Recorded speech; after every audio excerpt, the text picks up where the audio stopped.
Welcome to the second episode of the Dark Joseph Ravine Show. As some of you may not know, I am personally from Thornhill, and there's so much going on in Thornhill right now. That all brings me to the reason why I have a very special guest here who is not only a superheroine in my opinion, but a very big helper of the Thornhill community. Please give a special welcome to Laura Smith. Thank you so much, Joseph. Thank you. My pleasure. That was such a kind introduction, and I want to thank you for bringing me here today. Oh, of course. Welcome to the show. No, it's my absolute pleasure to be here. So yes, great. Yes, absolutely. So, anything for a Thornhillier. Yeah, absolutely. For another Thornhillier, absolutely. So my first question is, what got you started with being a helper in the Thornhill community?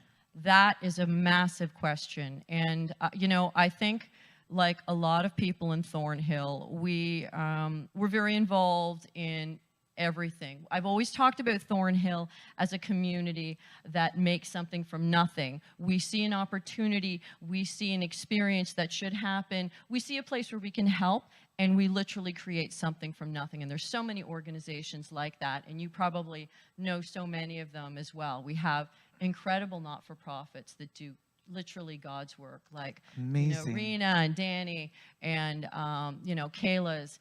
These places do incredible work, and people see a place to do something, and they try and make things better. And so how I got involved in politics was just trying to do a little bit of that. I walked into my daughter's school as what I thought was going to be a parent, and I walked out as a vice president of a nursery school. So that was kind of my beginning of politics. And you begin to become involved in the day-to-day. And I really have to say, my children gave me my kickstart unknowingly into politics. That is so amazing. And to me, you're such a superheroine for what you do for the community. Usually politics is very harsh in some ways, but you make it seem so positive and so like people can respect it. And that's so amazing because, I always say whatever you do, it has to be something you're really, really passionate about. And I know you have a lot of passion for what you do. I do. I have a lot of passion for what I do. And I have, actually, if I can tell you a story, I have a friend. His name is Sam, and he's 96 years old. 96 years old. That's amazing. And I'm actually working on a private member's bill on dementia. And I'm constantly asking Sam, what do you do? How are you so vital? Like literally, he's so smart, he's so articulate, and he's got everything going for him. And he's given me some advice. And I'll give you some. Do you want to hear my advice? Absolutely, okay. I do. So Sam's advice has always been, be authentic, be yourself. People will like you when you're authentic. People realize when you're false, and they get that. 100%. Yeah, absolutely. And he actually told me that, you should appreciate what you have. Not what you want, but what you have. 100%. I do that every day. Yeah, every day. Want what you've got. And, you have a true value to life when you do that. And he always says to me, when you see an opportunity to do some good, and you can, try and do it. So Absolutely. That's kind of where that's kind of where I started, and I hope I will end, because I always want people. It's a calling, and they say that men run into politics, women get asked, and they get asked, and they get asked again. Yeah. And and so that was my condition, and so I'm just trying to extend. My son always says, you're just trying to spin your volunteer work into a full-time position, and I guess I've effectively done that. Yeah, and that's actually amazing as well. I also know that you also are very passionate about helping the youth and helping our future generation become better as well. As you probably aren't aware, I don't know if I ever told you, I was actually bullied as a child, and I suffered a lot of, mistreatment from students, from teachers, and, they didn't really understand me very well in the things that I was going through in my life at the time. And I always like to believe that a little understanding and understanding a background story and where people come from and why people are behaving the way they are due to a background story, something that happened in their life that triggered that, can come a very long way. So do you believe that the school system should get people to understand background stories, to find out ways how they can possibly help children become happier and to realize how to take their life to the next level in a way that all the negativity can go from their life and become happier and things like that? It's actually really interesting that you bring that subject up, because right now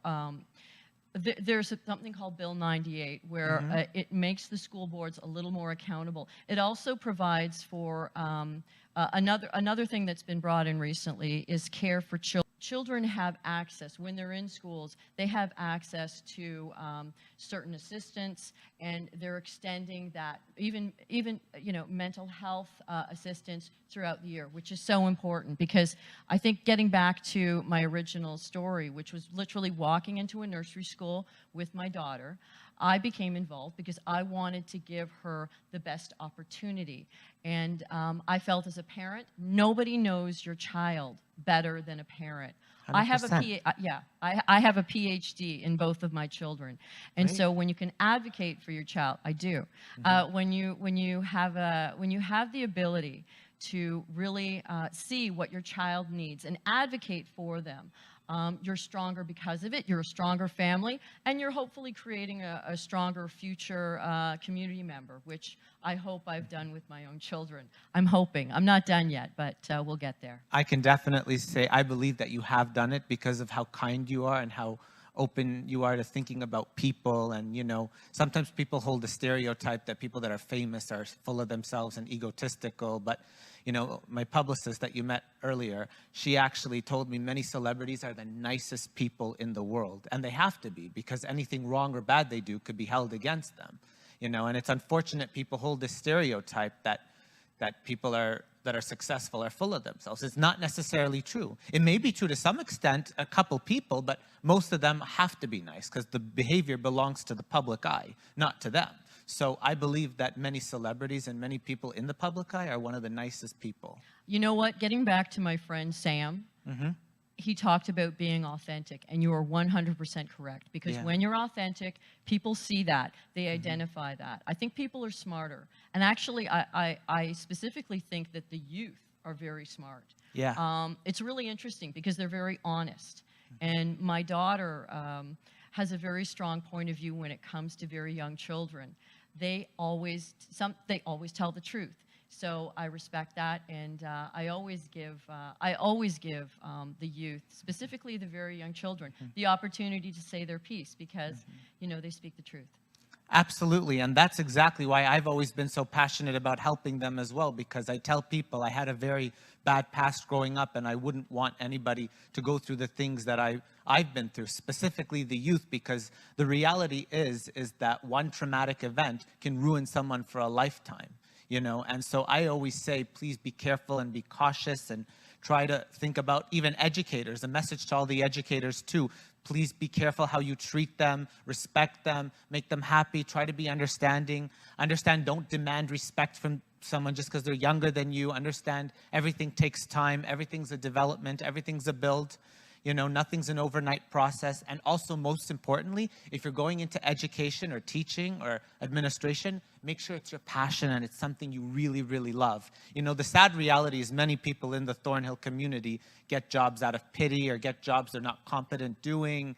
And it's a sad reality because, I always say, whatever profession you go into, you got to do it with all your heart, with all your soul, like if you weren't even being paid. Celebrities actually say, love something so much, like if you weren't being paid for it.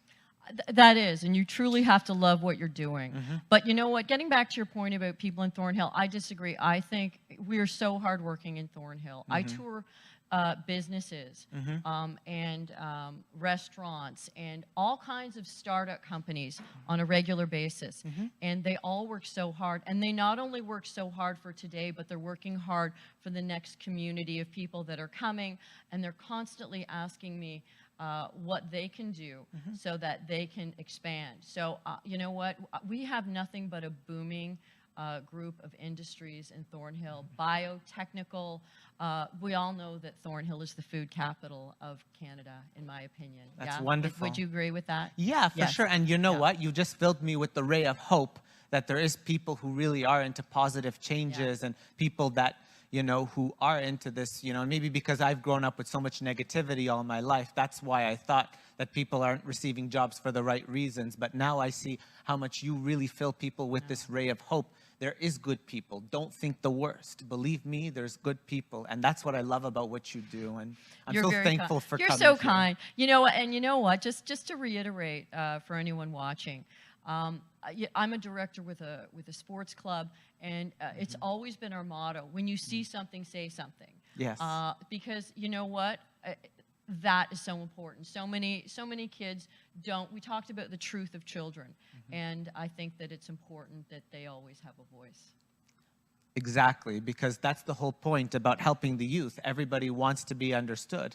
I always say, if you agree with this, a little understanding can come such a long way and make a huge difference. Well, speaking of youth, I think our entire office, and I'm looking at my chief right now in the audience, we're all, other than myself, we are all under 28.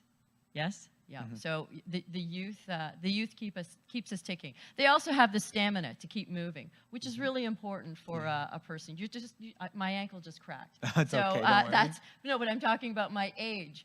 So you know what? You need young people to keep you young. So 100%. I appreciate the youth injection that happens in our office, because it's very important, because I need that energy to come back at me so I can continue to move forward in a fast way, because otherwise I'm just going to slow down. And that's, speaking to my dementia bill, you always want to keep moving. You always want to keep your mind moving. 100%. And that's also what I'm all about. I don't like to harp on the past. I always want to keep moving forward, because you never know what new adventures lie ahead. And so that's what I always encourage everybody to do. We're on a new adventure right now. Yeah, forget the past, move on with the future, because you never know what amazing things you can come by.